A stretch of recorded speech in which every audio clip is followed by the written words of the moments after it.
Halo semuanya, pernah nggak sih kalian mikir apakah kelapa sawit ini beneran kunci utama kita menuju kemandirian energi hijau di masa depan? Atau jangan-jangan ini cuma sekedar solusi iklim yang palsu?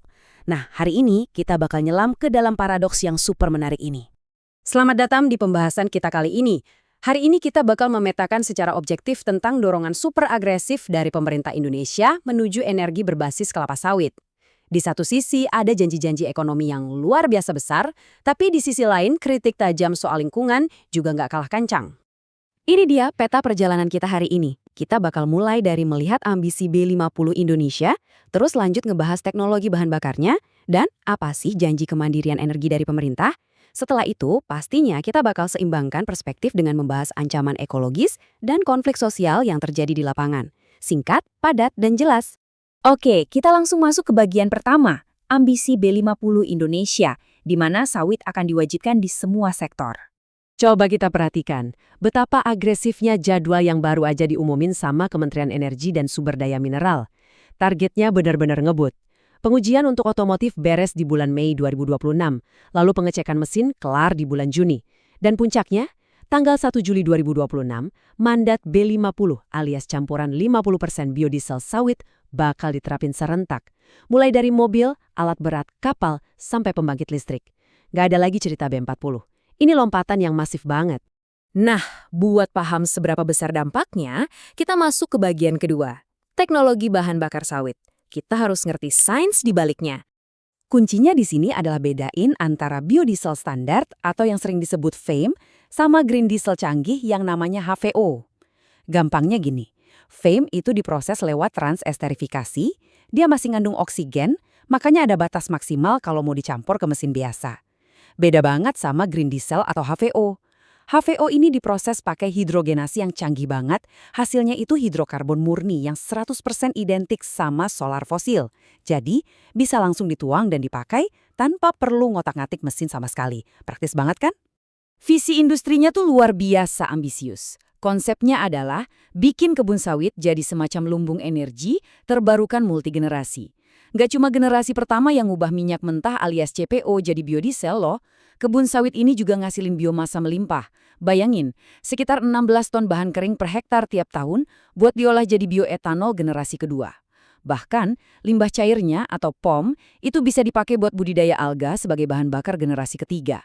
Jadi, industrinya ngelihat potensi gede buat manfaatin setiap tetes dan setiap ranting dari pohon sawit ini. Inovasi sains yang keren tadi ngebawa kita ke bagian ketiga, janji kemandirian energi. Ini nih argumen ekonomi utama kenapa pemerintah nge-push kebijakan ini. Sekarang coba deh kalian bayangin angka ini, 48 triliun rupiah. Yap, triliun. Angka raksasa ini adalah proyeksi dari pemerintah soal berapa banyak uang negara dari subsidi yang bisa dihemat kalau B50 ini sukses jalan. Dari kacamata ekonomi, jelas ini argumen yang super kuat. Para pendukungnya bilang, kalau kita bisa putar 5,3 juta ton CPO ke pasar dalam negeri, kita bakal ngerem penggunaan bahan bakar fosil sampai 4 juta kiloliter per tahun.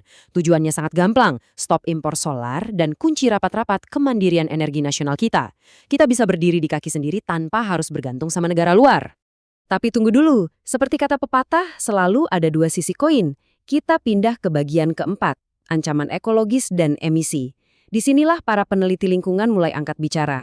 Buat nyandingin kemenangan ekonomi tadi, para kritikus langsung nyodorin angka yang nggak kalah bikin melotot. 9,29 juta hektar.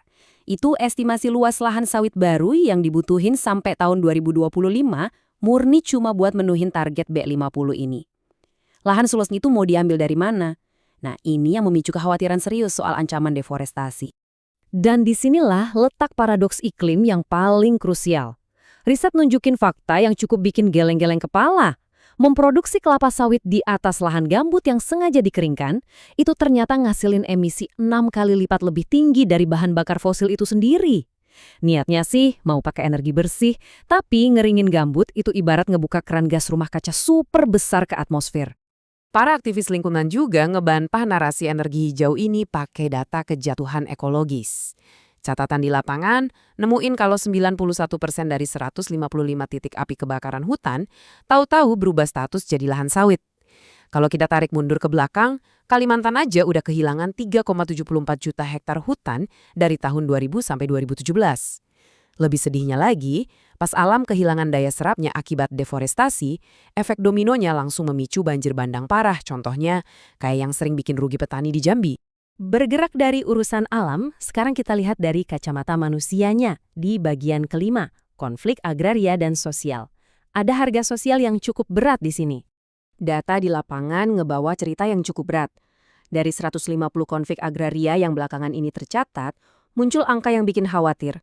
99 kasus diantaranya secara spesifik ngelibatin perampasan lahan yang dilakukan oleh korporasi. Eskalasi kayak gini sering banget memicu protes dari warga, yang kadang, sayangnya, malah direspon dengan tindakan represif. Sebuah ironi besar buat sebuah konsep yang namanya ekonomi hijau. Belum lagi soal pekerja di kebun. Laporan investigasi nemuin hal yang cukup mengejutkan soal target kerja. Bayangin target harian buruh panen yang tadinya di kisaran 450 sampai 900 kg, tiba-tiba dinaikin secara sepihak jadi 1,1 ton per hari. Dan itu harus dikejar dalam waktu 7 jam kerja. Bisa kebayang nggak betapa menguras fisiknya? Padahal gaji mereka itu sangat bergantung pada pencapaian target ini. Kebijakan ini jelas-jelas ngehajar kesehatan dan kantong para pekerja di lapangan. Nah, kritikus juga menyoroti satu pertanyaan penting. Sebenarnya, siapa sih yang untung besar? Laporan nunjukin ada sekitar 17 pejabat dari perusahaan-perusahaan biofuel yang diidentifikasi punya koneksi politik yang sangat kuat. Argumen kritisnya adalah insentif dan keuntungan subsidi yang nilainya gila-gilaan tadi dikhawatirkan lebih banyak ngalir ke kantong elit-elit tertentu dibanding benar-benar menyejahterakan petani lokal atau buruh sawit. Jadi, sebagai penutup, coba deh kita sama-sama renungkan pertanyaan ini. Bisa nggak sih sebuah transisi diklaim benar-benar hijau dan adil kalau fondasi industrinya masih penuh dengan kontradiksi setajam ini? Apalagi Indonesia sekarang lagi proses mendaftar jadi anggota OECD yang kita tahu punya standar sosial dan lingkungan yang ketat banget.